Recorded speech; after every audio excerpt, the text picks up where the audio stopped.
जय हिंद, नमस्कार साथियों। अभी अभी कांग्रेस ने गुजरात में अपना एक अधिवेशन किया और एक बड़ी मजेदार घोषणा की वहां पे कि हम सरदार पटेल की विरासत को जीवित करेंगे। कौन कह रहा है ये? वो दल जिसने सरदार पटेल की विरासत को खत्म करने में ही नहीं बल्कि जिसके नेताओं ने सरदार पटेल का अपमान करने में इस देश में कोई कसर नहीं छोड़ी।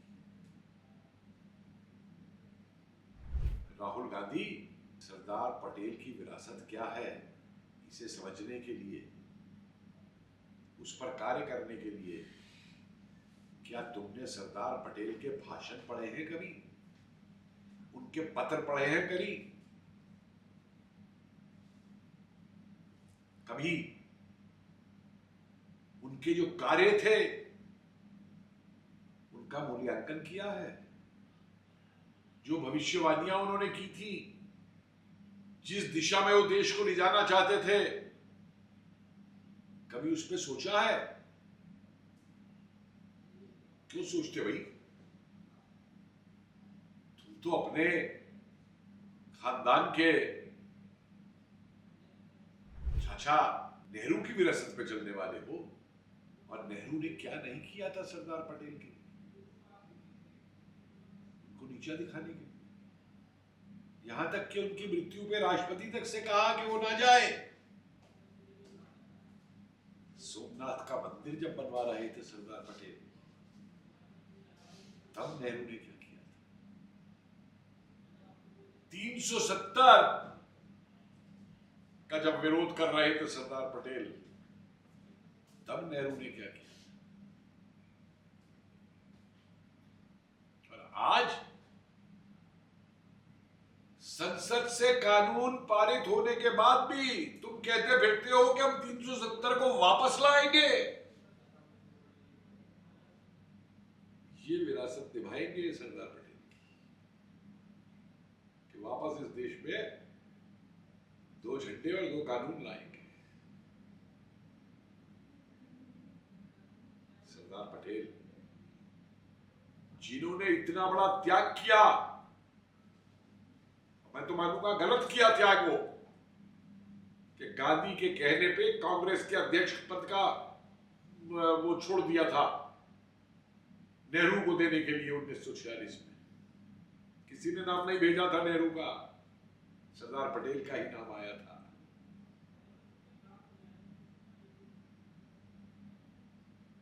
उस सरदार पटेल के त्याग से तुम्हारे परिवार ने कभी त्याग करना सीखा है? अरे तुम्हारा नेहरू ने तो ये तक कहा कि मैं शायद भारत पे शासन करने वाला आखिरी अंग्रेज हूं। नहीं भाई, आखिरी नहीं था, तुम भी करना चाहते हो, तभी तुम अपनी फैक्ट्री जाकर के बिजनेस अपना इंग्लैंड में खोलते हो। इससे तुम्हारी नागरिकता के तब पे अब सवाल उठा। सरदार पटेल ने कभी एडविना के कहने के ऊपर निर्णय नहीं लिए थे। सरदार पटेल ने एडविना माउंटबेटन की मृत्यु के ऊपर नौसेना का जहाज नहीं भेजा था ब्रिटिश खाड़ी में फूल चढ़ाने के लिए। और सरदार पटेल ने जब गोवा को लेने की बात की थी तो नेहरू बिखर पड़े थे कि हम दुनिया को कहते हैं हमने अहिंसा से आजादी ली, हम युद्ध कैसे कर सकते हैं? अरे गांधी के परम चेले होते हुए भी सरदार पटेल ने जब ये देखा कि अहिंसा से अब देश नहीं चल सकता, तो हैदराबाद के ऊपर मिलिट्री एक्शन करवाया था, जूनागढ़ पे मिलिट्री एक्शन करवाया था। नेहरू पक्ष में नहीं थे इसके, और इसीलिए नेहरू ने क्या किया? अजमेर को अपने हाथों में ले लिया, अजमेर की रियासत को, जो हिंदुस्तान में मिली जाकर के 1956 के अंदर, और कश्मीर को नेहरू ने अपने हाथों में ले लिया था तो वो हाल आज आप भी देख रहे हैं कि नेहरू की उन नीतियों का क्या हाल हुआ। और चीन को लेके सरदार पटेल ने 1949 में अपने देहांत से कुछ समय पहले नेहरू को एक चिट्ठी लिखी थी। नेहरू एक कैबिनेट की मीटिंग के अंदर एक चीन के ऊपर प्रस्ताव लाए थे, जिसपे सरदार पटेल ने कहा था कि ये जल्दबाजी में नहीं हो सकता, मुझे इसको देखना पड़ेगा और तब मैं अपने विचार दूंगा। और मेरे ख्याल लगभग 9 पेज का एक पत्र जो है नेहरू को लिखा था, वेबसाइट में मौजूद है, जिसपे स्पष्ट ये लिखा था कि चीन की नजरें तिब्बत और भारत के ऊपर हैं। चीन से हमें आक्रमण की आशंका है और इसके लिए पूर्वोत्तर के राज्यों के अंदर क्या नीतियां हमें अपनाई जानी चाहिए, कैसे वहां के लोगों का विश्वास जीतना चाहिए, कैसे वहां सुरक्षा बलों को बढ़ाना चाहिए, कैसे वहां पे अपनी इंटेलिजेंस को बढ़ाना चाहिए, ये सब सरदार पटेल ने 1949 में लिख के दिया था।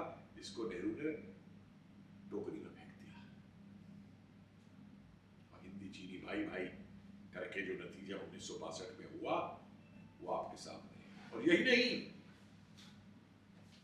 पूर्वोत्तर के राज्यों को हाशिए में रख दिया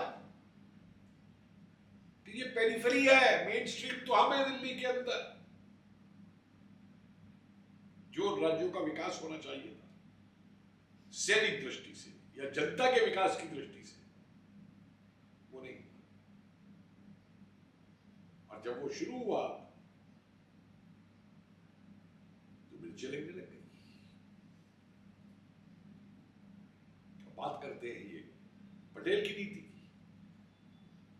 अरे पटेल ने कहीं विदेश में जाकर के चीन के गुणगान में कसीदे नहीं पढ़े थे जो तुम इंग्लैंड में जाके करते हो कि चीन अपने पड़ोसियों का बहुत ख्याल रखता है। जवाब नहीं, और यहां गलवान गलवान चिल्लाते हो। सरदार पटेल ने चीन की कम्युनिस्ट पार्टी के साथ जाके कोई गुप्त संधि नहीं की थी जो तुमने कर रखी है, तुम्हारे परिवार ने। और क्या है उस संधि के अंदर, तुम अपने अध्यक्ष तक को कांग्रेस के नहीं बता सकते, प्रवक्ताओं की तो बात छोड़ो। क्या मिली भगत है भाई? बात कर रहे हो सरदार पटेल की, जिस सरदार पटेल ने उस समय कहा था कि आजाद हिंद फौज भारत की सेना होगी 46, 45, 46 में, जिसको तुम्हारी कांग्रेस सरकारों ने 1973 तक स्वतंत्रता संग्राम का सेनानी नहीं माना। तुम किस विरासत की बात कर रहे हो? सरदार पटेल ने अपने परिवार को धनवान नहीं बनाया राजनीति करके, वो देश के एक स्वतंत्र सैनिक के रूप में लड़े, वही रहे। अपने परिवार वालों को टिकट नहीं दी उन्होंने। तुमको तो 3-3 MP चाहिए भारत की संसद में, कि 2 चाहिए लोकसभा में और 1 माताजी चाहिए राज्यसभा में। सरदार पटेल आतंकियों के एनकाउंटर पे नहीं रोते जिसे तुम्हारी माताजी रोई। सांप्रदायिक नहीं थे सरदार पटेल, लेकिन उन्होंने तुष्टीकरण की नीति भी नहीं अपनाई थी। जो अपना के तुमने जो है गजवा हिंद को भारत में फिर से खड़ा कर दिया। सेना का अपमान नहीं सह पाए थे सरदार पटेल। राजगोपालाचारी जो गवर्नर जनरल था उस समय, देहरादून में जाके उसने जब IMF किया है वहां पे परेड में, पासिंग आउट परेड में भाषण दिया और सेना की आलोचना की, सेना की जरूरत की आलोचना की, तो सरदार पटेल तो केवल होम मिनिस्टर थे ना। ऐसा पत्र लिखा था राजगोपालाचारी को कि राजगोपालाचारी के होश उड़ गए थे उसे माफी मांगनी पड़ी थी। और तुमको यहां सर्जिकल स्ट्राइक का सबूत चाहिए, तुमको बालकोट का सबूत चाहिए, तुम्हारे दल के नेता सेना के अध्यक्ष को उल्टा बता दें।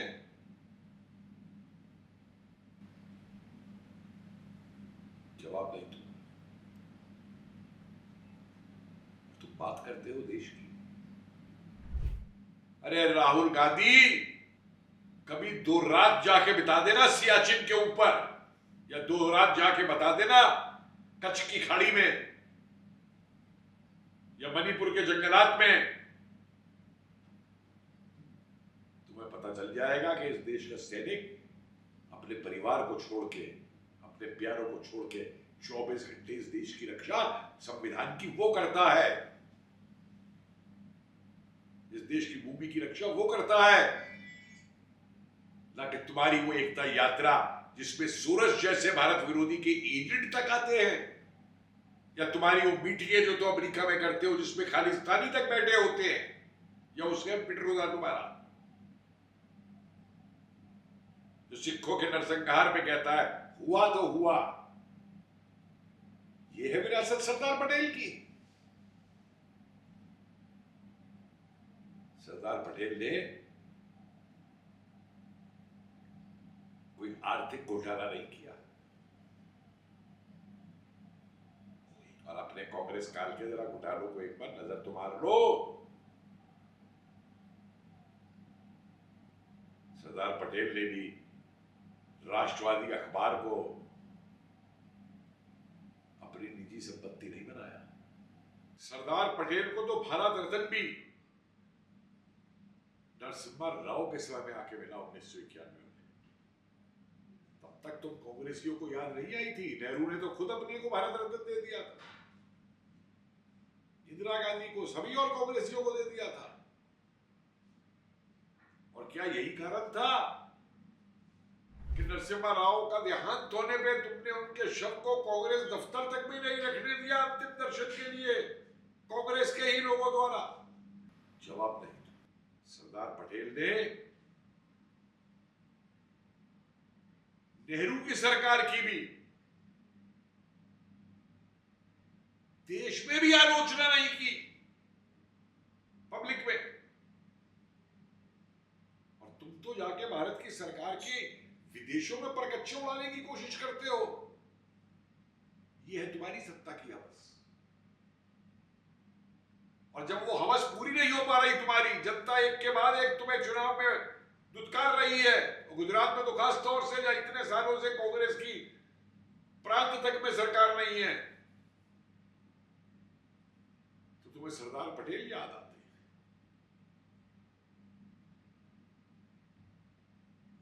शर्म नहीं आती तुम्हें कि तुम्हारे परिवार ने जो सलूक किया सरदार पटेल के साथ, उसके बाद भी आज तुम सरदार पटेल की बात कर रहे हो? अरे वो मूल्य कहां से लाओगे सरदार पटेल की विरासत को चलाने के लिए, जो मूल्य सरदार पटेल के थे जिंदगी के अंदर? जिन्होंने भारत को जोड़ा था, अंग्रेजों की साजिश को तोड़ दिया था, और तुम दक्षिण भारत में जाके उत्तर के खिलाफ बोलते हो, चुनाव की खातिर वायनाड पहुंच जाते हो, किनसे हाथ मिलाते हो वहां? जवाब नहीं। चाहे अंतरराष्ट्रीय हो, चाहे देश की बात हो, सरदार पटेल किसी को अपने सामने कुर्सी पे नहीं बिठाते, जो तुम्हारे प्रधानमंत्रियों ने किया। सरदार पटेल ये नहीं करते कि अपने आदमियों को पाकिस्तान भेज जाएं कि मेरी मदद करो कि नेहरू की सरकार को उखाड़ा जाए।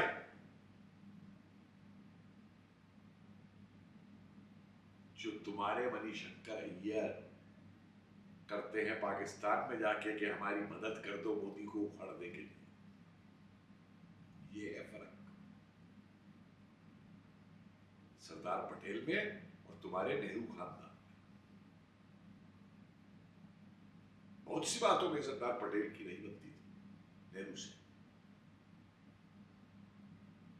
आंतरिक रूप से कैबिनेट मीटिंग में लिख करके सरदार पटेल ने अपने विचार जाहिर किए, लेकिन जनता में आके बदनाम नहीं किया नेहरू को। और तुम्हारे लोग, अरे अपनी भाषा ही देख लो, क्या बोलती है तुम्हारी माता, मौत का सौदागर। तुम खुद क्या चिल्लाए फिरते हो, चोर चोर। और कभी अदानी अंबानी, अरे गुजरात को अर्थव्यवस्था को बनाने में उनका ही बहुत बड़ा हाथ है, लाखों को नौकरियां दी हुई हैं, तुम्हारी तरह बेरोजगार नहीं है जिसने कहीं कभी नौकरी नहीं की। क्वालिफिकेशन क्या है तुम्हारी?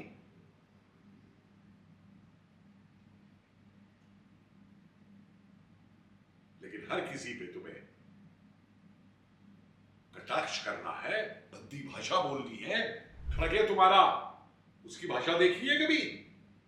सरदार पटेल कोई जायदाद नहीं छोड़ के गए अपने परिवार के लिए। जरा अपने परिवार से तुलना कर लो उसकी। चिल्लाते हो गरीबी गरीबी।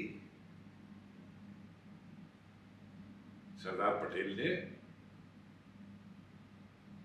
जगजीवन बाबू का अपमान नहीं किया था, किसी दलित नेता का अपमान नहीं किया था। तुम्हारे लिए जो आम बात है, सरदार पटेल ने राम को मिथक नहीं बताया था, जो तुम्हारे वकीलों ने जाके सुप्रीम कोर्ट तक में बोला। सरदार पटेल ने सनातन के ऊपर कटाक्ष नहीं किए थे, जो तुम और तुम्हारे गुर्गे रोज करते हैं। और बात करते हो सरदार पटेल की विरासत की।